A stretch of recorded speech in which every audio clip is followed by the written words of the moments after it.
ქვედანაყოფ სექტები, ტერორისტები, ეს ალ-ქაიდა შემოსული მებრძოლები ქვეყნის გარეთ და თვითონ ეს ადგილობრივი კლანები. ეს ყველა ერთმანეთში იბრძვის გავლენის სფეროს გადანაწილების გამო.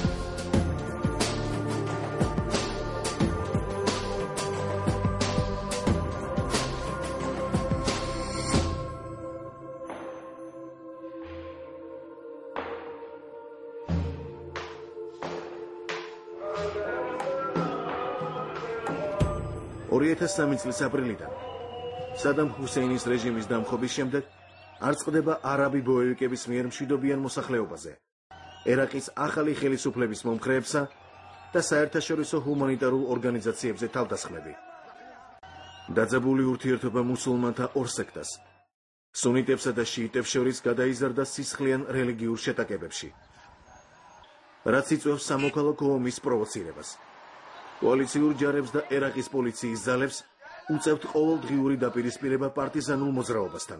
ქვეყნის სტაბილიზაცია მათ ნამდვილად არ ადარდებთ და არ აწუხებს, მათ პირადი გამორჩენის მიზნით უფრო აკეთებენ ამას, ვიდრე თავის ქვეყნის გულისთვის. მაგრამ ძირითადი მოსახლეობას ნამდვილად მოფესრდა უკვე ომი, აფეთქებები, სიკვდილი. თქვენ კარგად გესმით, ყოველდღიურად თითქმის აფეთქება ხდება და უდანაშაულო ხალხი, ბავშვები და ქალები იღუპებიან, სრულიად უდანაშაულო ხალხი. მათ ნამდვილად არ უნდათ ომი და არც მათ ოჯახის წევრებს არ უნდათ ომი, იმიტომ რომ ყველას ოჯახი ყავს და ყველა თავის ოჯახის წევრზე ფიქრობს.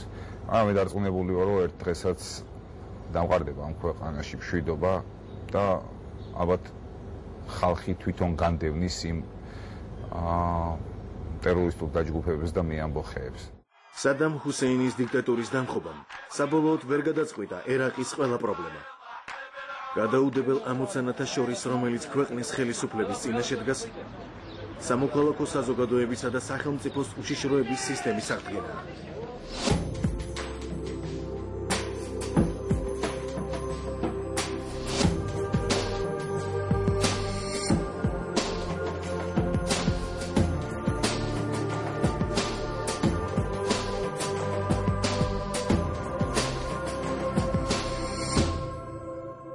საქართველომ 1999 წლიდან დაიწყო საერთაშორისო სამშვიდობო ოპერაციებში მონაწილეობა.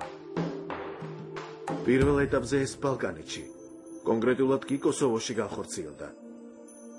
ამერიკელი და ბრიტანელი სამხედრო სპეციალისტები სამშვიდობო ოპერაციების ჩატარებისთვის ქართულ ჯარისკაცებს რამდენიმე წლის განმავლობაში ამზადებდნენ. მაშინ ერაყში ქართველების გაგზავნა წარმოუდგენელი იყო. და ამ საკითხზე არავის საუბრობდა. თუმცა 2 წლის შემდეგ საქართველომ გამოთქვა მზადყოფნა, საკუთარი ქვედანაყოფი გაეგზავნა კოალიციური ძალების შემადგენლობაში და ერაყის რესპუბლიკაში სამშვიდობო ოპერაციების ჩატარებაში საკუთარი წვლილი შეეტანა.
გარკვეულწილად პასუხისმგებლობა იზრდება.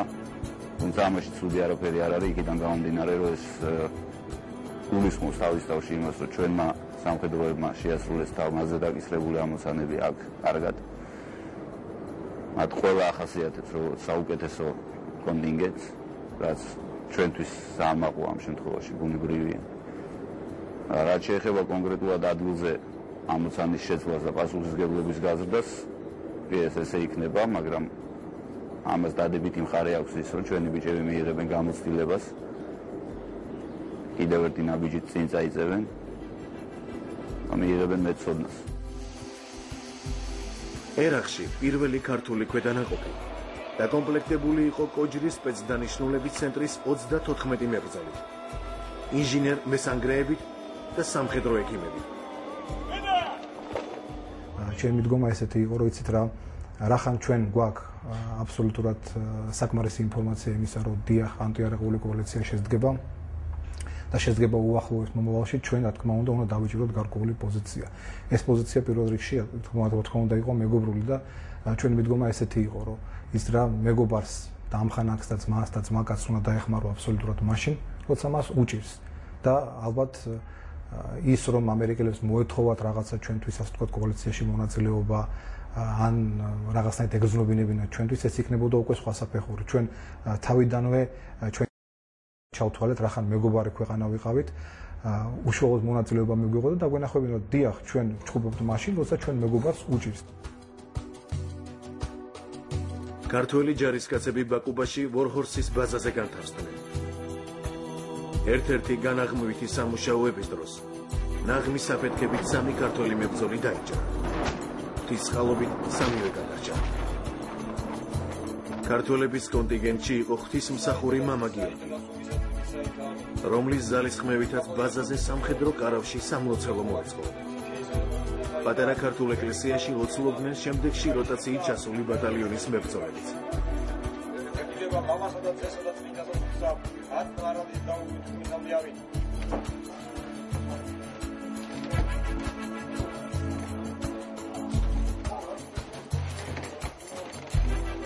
საქართველოს ხელისუფლება ერაყში გაგზავნილი ბატალიონების რიცხოვნობას ყოველ როტაციაზე ზრდიდა. 2004 წელს ერაყში სამშვიდობო მისიის შესასრულებლად შავნაბადის ბატალიონის სრული 560 ჯარისკაცის შემადგენლობით გაემგზავრა. ბატალიონმა ერაყში კოალიციური ჯარების სარდლობის განსაკუთრებული მადლობა დაიმსახურა. ამის დასტურად ბატალიონის მეთაური ამერიკის პრეზიდენტის სახელით ბრინჯაოს ვარსკვლავით დაჯილდოვდა. ქართული ბატალიონებისთვის სარდლობის მიერ მადლობის სიტყვები უკვე ტრადიციად იქცა.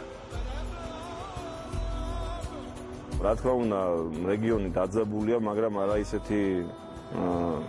არა ისეთი დატვირთული, მით რაც თქვათ, პირდაპირ წარმოებული ომის სიტუაცია შეეხება, რაც ყველაზე სასიხარულოა და კარგია, ჩვენი ჯარისკაცები თავს ძალიან კარგად ცნობენ, მათი პირობები ძალიან კარგია, ასევე შეფასებები კოალიციის ჯარების მხრიდან ძალიან კარგია, რაც ჩვენ გვახარებს და შეგვიძლია თქვათ იგივე მათ მშობლებს, მათ ახლობლებს ჩვენ ქვეყანას უთხრათ, რომ ქართველი ჯარისკაცები ძალიან კარგად ასრულებენ ამ მისიას და იმედია, რომ შემდგომშიც ასე გააგრძელებენ.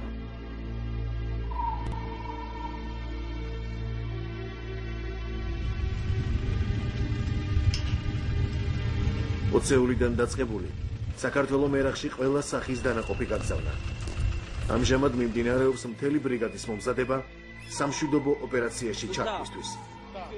ამ ამოცანის შესასრულებლად შეიარაღებული ძალების სარდლობამ ყურადღება მესამე მსუბუქ-ქვეით ბრიგადაზე შეაჩერა. სწორედ ეს 2000 კაციანი შენაერთი იქნება პირველი, რომელიც ერაყში მთელს პროვინციას გააკონტროლებს და ამ ზონაზე პასუხისმგებლობას აიღებს. ჩვენ ვიცით, სადაც მივდივართ და ვიცით ისიც, რაც უნდა ვაკეთოთ, მაგრამ ალბათ უფრო მეტად საპასუხისმგებლოა, იმიტომ რომ უფრო მეტი საქმე გველისიქ ოპერაციებში სრული ჩართვა და ყველა სახის ოპერაციებში მონაწილეობის მიღება, ეს ცოტა სარისკოც არის, მაგრამ ამისთვის ვემზადებით ჩვენ აქ